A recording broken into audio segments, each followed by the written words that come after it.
আসসালামু আলাইকুম everyone, welcome to অরিশাস cooking. আজকে আমরা তৈরি করব ভাপা পিঠা। এই শীতে গরম গরম ভাপা পিঠার তো মজাই আলাদা। চলেন ভাপা পিঠার রেসিপিটা দেখে নেওয়া যাক।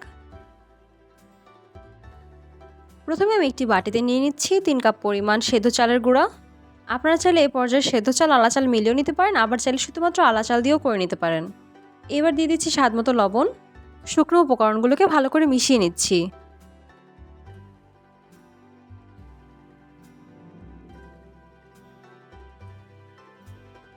শুকনো উপকরণগুলোকে ভালো করে মেশানো হয়ে গেলে এর মধ্যে অল্প অল্প করে দুধ দিয়ে এটিকে ভালো করে মাখিয়ে নিব। এখানে আমি 1 কাপ পরিমাণ দুধ নিয়ে নিয়েছি।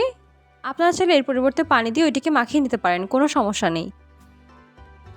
একেবারে সবগুলো দুধ দেওয়ার প্রয়োজন নেই, অল্প অল্প করে দিয়ে এটিকে ভালো করে মাখিয়ে নেবেন।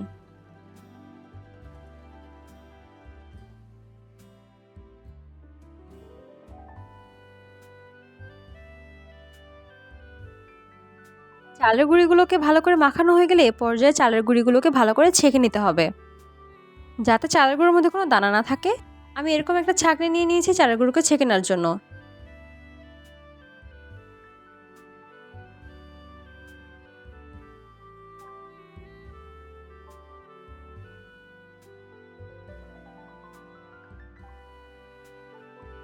সবগুলো চালের গুঁড়ো ছাঁকা হয়ে গেলে এ পর্যায়ে পিঠা বানানোর প্রস্তুতিতে চলে যাওয়া যাক। একটা বাটি নিয়ে নিয়েছি, এর মধ্যে হালকা হাতে চালের গুঁড়োগুলোকে ছড়িয়ে নিচ্ছি। প্রেসার দিতে যাবেন না, একদম হালকা হাতে চালের গুঁড়োগুলোকে ছড়িয়ে নেবেন। এই পর্যায়ে দিয়ে দিচ্ছি নারকেল কুচি, আর দিয়ে দিচ্ছি এ পর্যায়ে গুড়। আমি এ পর্যায়ে আবারও দিয়ে দিচ্ছি নারকেল আর গুড়।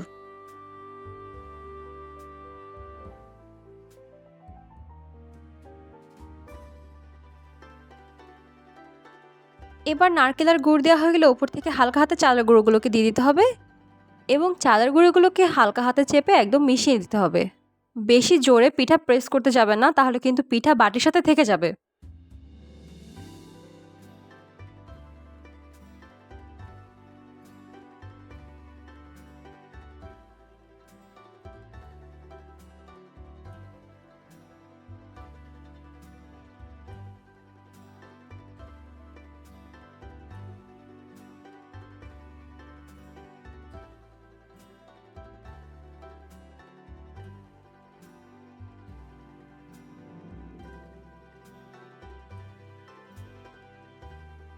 দেখতে পাচ্ছেন আমি একসাথে 4টা পিঠা সাজিয়ে নিয়েছি। এবার একদম পাতলা একটা সুতি কাপড় নিয়ে নিয়েছি, কাপড়টা ভিজিয়ে নিয়েছি। এবার কাপড়টা এরকম পিঠার উপরে দিয়ে পিঠাটাকে ভালো করে ধরে পিঠাটাকে হাতের উপরে উল্টে নেব। এবার হাতের উপর উল্টানো হয়ে গেলে এই বাটিটাকে বের করে ফেলবো। বাটিটাকে বের করে কাপড়টাকে পেঁচিয়ে এটিকে ভাপে দিয়ে দিব।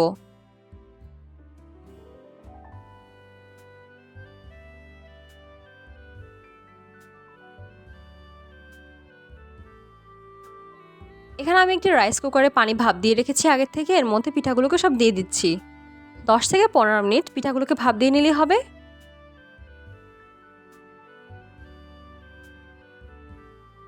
এই তো ভাপ দেওয়া হয়ে গেলে দেখতে পাচ্ছেন আমাদের ভাপা পিঠাগুলো তৈরি। ভাপা পিঠার রেসিপিটি কেমন লাগলো অবশ্যই কমেন্ট করে জানাবেন। ভালো লাগলে রেসিপিটি শেয়ার করে দিবেন। দেখেন একটা পিঠা আপনাদের ভেঙে দেখাচ্ছি ভিতরটা কেমন হয়েছে।